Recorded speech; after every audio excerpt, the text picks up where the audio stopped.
咁佢就話有條直線啦，咁分別咧同 XY 軸相交就叫 A 同 B 嘅，咁亦都有個 O 叫 origin 啦，原點嘅。嗱，咁其實你見到咁咧，可以大約畫一畫個草稿出嚟先。咁我畫咗出嚟啊，大約就係咁樣咯。咁你見到呢條題目咧，其實佢問你個軌跡係咩形狀啦，其實佢唔使你計數嘅。咁所以點解我哋都未必需要寫得好仔細嗰啲 A 坐標同 B 坐標係啲咩嘢？好啦，咁佢講咗一樣嘢嘅，嗰個嘅軌跡 locus P 咧。AP square 加 BP square 要等於 AO square 加 BO square。咁到底呢個 locus 軌跡係啲乜嘢形狀咧？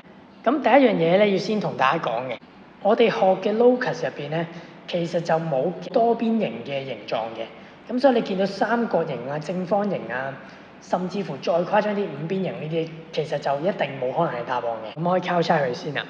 好啦，咁你而家再諗一諗，喂，到底個軌跡係啲乜嘢咧？咁要點諗咧？嗱，第一樣嘢。呢個位你見我 highlight 咗嘅，咩叫 AO 二次加 BO 二次咧？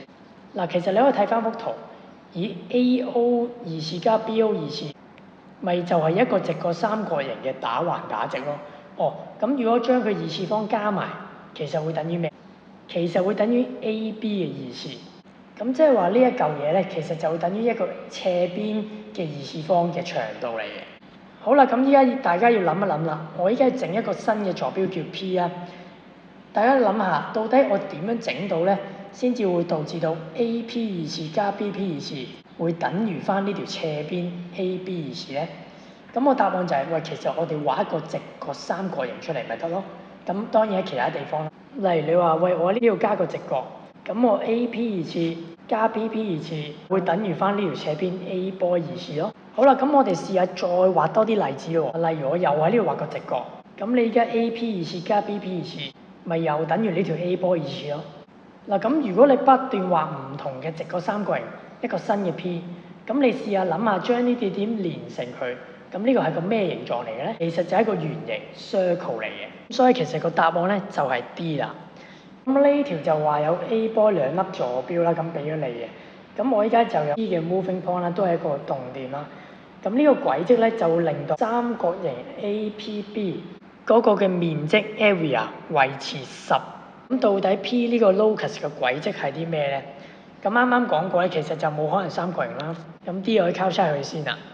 好啦，咁呢家又係啦，喂，到底呢個咩嚟嘅？咁我哋又係試下畫一畫個草稿啦。好，咁你大約咧根據個坐標位置咧，大約畫個草稿就大約畫幅圖出嚟咧 ，A 同 boy。咁依家呢個 P 就本身冇嘅，咁但係你諗下，你依家要整成一個三角形，個面積係10啊嘛。咁你求其畫住一點先啦，因為呢幅圖咧其實都係畀你自己睇嘅啫。咁我假設畫喺呢個地方咧，個面積就係10啦，咁先算啦。好，咁依家你就諗一諗 P 係個動點啊嘛，嗰個 moving point 嘛。咁你就試下畫其他 P 啦。咁你都要整成一個三角形 ABP 咧，都係10喎個面積。咁大家諗下點畫咯？例如我咁畫，咁呢個三角形嘅面積都係，例如我畫喺呢度，咁呢個三角形面積都係10咯喎。好啦，咁我就其實唔係亂咁畫嘅。大家觀唔觀察到？喂，我呢幾個三角形咧有咩特別咧？其實我點樣畫先可以畫到令到佢哋嘅面積係保持不變咧？答案就係個三角形嘅高咧，我哋一定要永遠都相同嘅。其實依家咧我就當呢條 AB 咧，佢固定唔喐噶嘛，就當佢叫底個 base。咁你計三角形面積永遠都係底乘高除2啦。咁如果我個高咧，我畫嗰啲三角形全部個高都係一樣，咁我畫出嚟嘅三角形嘅面積，咁佢哋咪全部都一樣咯。好啦，咁所以其實咧，只要我喺呢個高度畫唔同嘅點，呢啲點叫晒做 P， 其實整出嚟嘅三角形都係咁高喎。咁所以個面積都係一模一樣嘅喎。咁如果我將呢啲點連埋一齊，咁你就發覺，喂，其實就係一條直線嚟嘅。咁但係你會發覺呢個答案咧，我哋有一個係一 pair 直線。其實個 P 咧，除咗喺上面之外咧，我可以喺下邊嘅喎。只要我個高咧一樣咧，咁你喺下邊，其實你整成嘅三角形嘅面積都應該同上邊嗰啲三角形係一模一樣嘅。好似頭先咁啦，你喺下邊呢個高度底下畫唔同嘅點，佢都叫 P。將呢啲點連埋佢，就會整成到另一條直線啦。呢兩條直線係平行線添嘅個關係，係啦，咁大家可以留意啦。嗱，咁所以個答案咧係 C 嘅。好，咁最尾呢條，咁又係有個坐標 A 啦，咁然後佢話佢咧逆時針 anti-clockwise 轉90度。咁我哋試下又係畫個草稿出，畫咗 A 先咧，再逆時針轉90度。咁你大概啦，個圖就係咁樣嘅。咁依家佢就問咧，呢就係個動點啦。P 去到 OA 同埋 OB 嘅垂直距離係相等 （perpendicular distance）。嗱，首先咧 ，OA 同 OB 係條線嚟嘅。咁如果咧，我想整一個動點咧，即係整個 moving point 咧，令到我同呢兩條線嘅距離相等咧，咁其實呢個係個咩 locus 嚟嘅咧？其實有兩個情況嘅。第一就係一個平行線嘅情況。如果呢兩條線咧係平行線咧，嗰個嘅 locus 就喺中間加條平行線。如果我中間加條平行線咧，中間呢條線同左右呢兩條線嘅距離咪相等咯。但係依家咧睇就知，喂，呢兩條線唔係平行線嚟嘅喎。咁呢個係個咩 locus 咧？嗱，答案就係角平分線啦。我喺呢隻角嘅中間咧咁樣穿落嚟，斬一半，斬一半。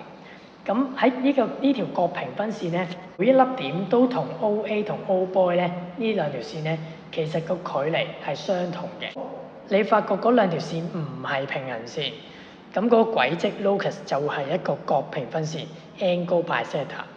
好啦，咁你見到個選項入邊咧 ，D 呢個咪 angle bisector 啦，角平分線啦。好，不過唔好意思啦，答案就唔係 D。點解咧？因為你要留意翻幅圖嘅。嗱，依家係講緊邊隻角嘅角平分線咧？應該係呢一隻 AO boy 嘅。咁但係你望一望個選項啦 ，OA boy 喺隔離都完全唔關事嘅，同呢條線。咁所以其實佢呢個咧係個陷阱嚟嘅。等你有啲人咧就死背咧，就可能見到角平分線 angle bisector 就直接揀咗答案係 D 啦。好啦，咁你話喂，咁個答案唔係 D，咁係邊個咧？